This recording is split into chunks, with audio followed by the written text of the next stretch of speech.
ketika kemarahannya atau emosi negatifnya sedang mau meledak, bagaimana dia bisa menahannya supaya itu tidak menyakiti orang lain.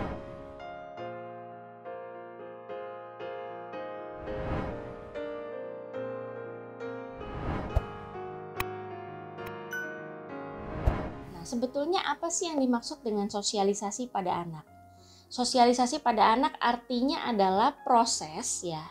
Perlu ditekankan bahwa ini sebuah proses. Jadi proses apa?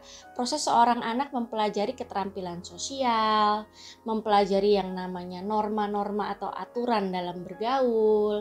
Kemudian proses di mana anak belajar tentang perilaku apa atau perbuatan apa yang sebaiknya dia lakukan supaya dia bisa fit in atau bisa diterima, bisa beradaptasi dengan baik dalam sebuah kelompok pertemanan atau dalam sistem-sistem sosial tertentu.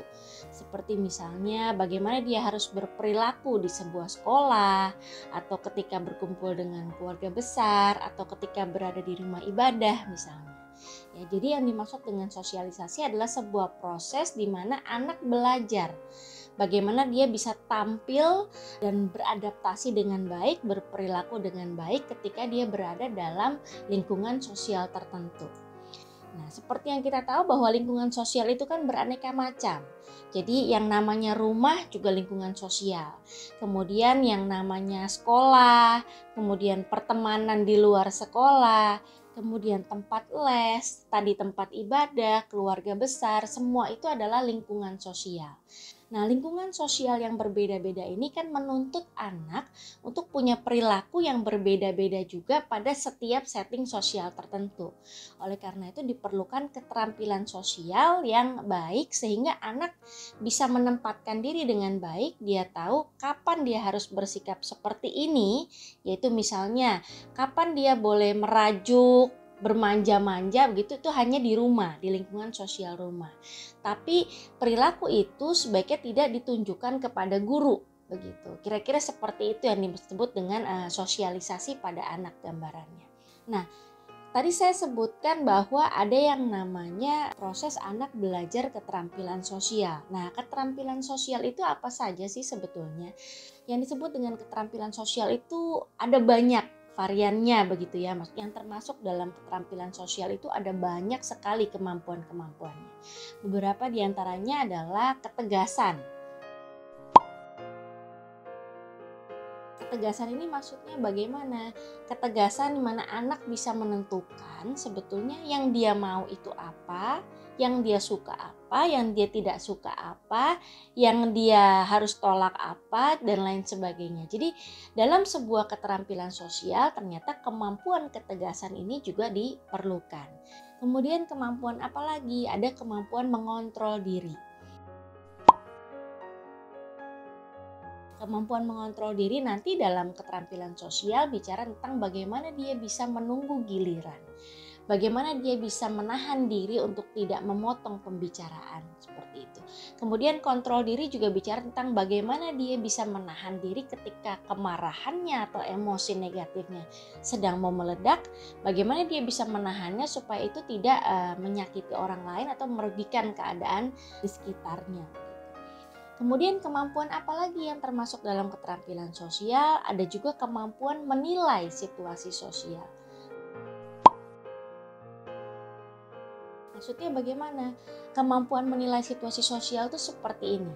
Jadi ketika ada peristiwa tertentu di dalam setting sosial, misalnya katakanlah seorang teman mendorong teman yang lain sehingga terjadi pertengkaran begitu.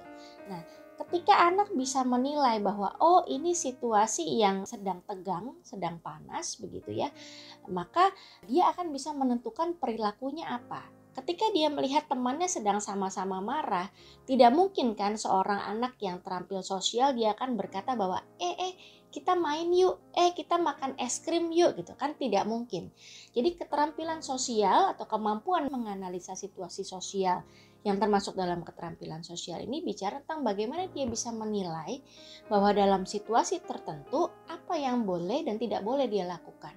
Nah, kemudian kemampuan berikutnya apa lagi? Ada juga kemampuan menilai niat dan perasaan dari orang lain.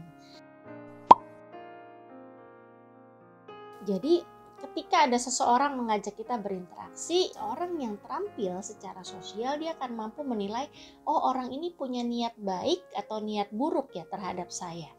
Kemudian dia juga bisa menilai, oh perasaan orang ini ketika berinteraksi dengan saya tuh seperti apa ya. Apakah orang ini dari raut wajahnya dia terlihat marah, apakah orang ini dari raut wajahnya dia terlihat tidak suka dan lain sebagainya. Nah, kemudian ada juga kemampuan berkomunikasi. Ini juga sangat penting dalam sebuah keterampilan sosial.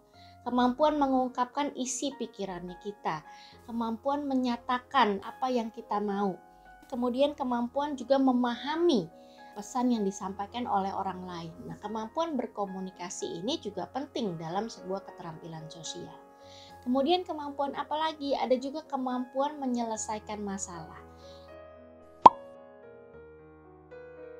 Kemampuan menyelesaikan masalah ini bicara tentang ketika dalam sebuah setting sosial ya, ketika misalnya anak memiliki masalah dengan figur lain, entah itu dengan guru, dengan orang tua, atau dengan teman, dia punya kemampuan untuk memutuskan apa yang harus dia lakukan supaya problem ini selesai.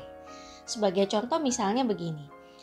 Simpelnya saja ya, ketika anak memainkan mainan temannya, kemudian dia tidak sengaja merusakkannya, gitu. Entah itu dijatuhkan atau entah itu bagaimana ceritanya mainan itu dirusak oleh dia secara tidak sengaja. Nah, anak yang punya kemampuan menyelesaikan masalah, dia akan bisa memutuskan bahwa oh, saya berbuat salah. Jadi yang harus saya lakukan sekarang adalah yang pertama, saya harus meminta maaf. Kemudian yang kedua, saya harus berusaha untuk entah memperbaiki mainan ini, entah menggantinya. Begitu. Jadi kemampuan menyelesaikan masalah akan membantu seorang anak untuk membuat keputusan atas masalah-masalah yang dia buat ketika dia berinteraksi dengan orang lain, sehingga hubungan dia dengan rekan sosialnya ini bisa tetap terjaga. Jadi hubungan dia dengan temannya akan tetap bisa baik.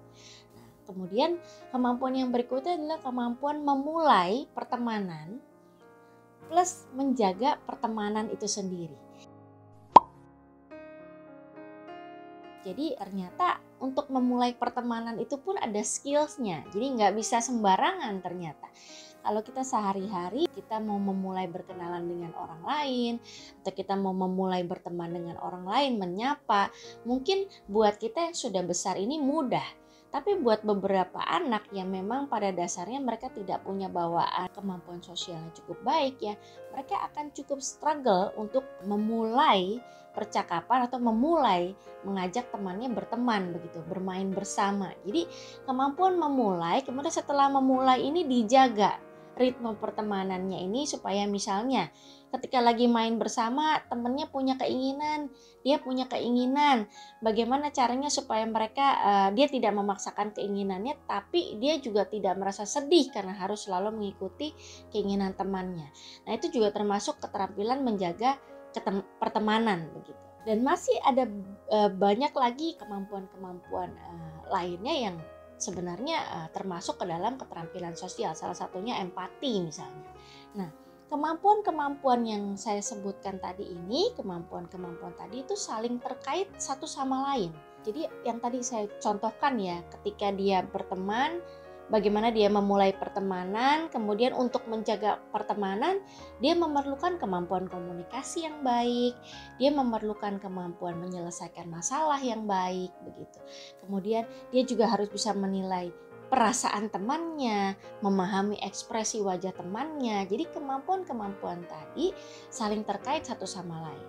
Ya, dan anak-anak membutuhkan kemampuan-kemampuan tersebut supaya dia mampu untuk berinteraksi dengan orang lain secara tepat dan sesuai. Dengan begitu dia akan punya relasi yang baik dengan orang lain. Ikuti terus sosial media Tanam Benih untuk mendapatkan video-video parenting lainnya.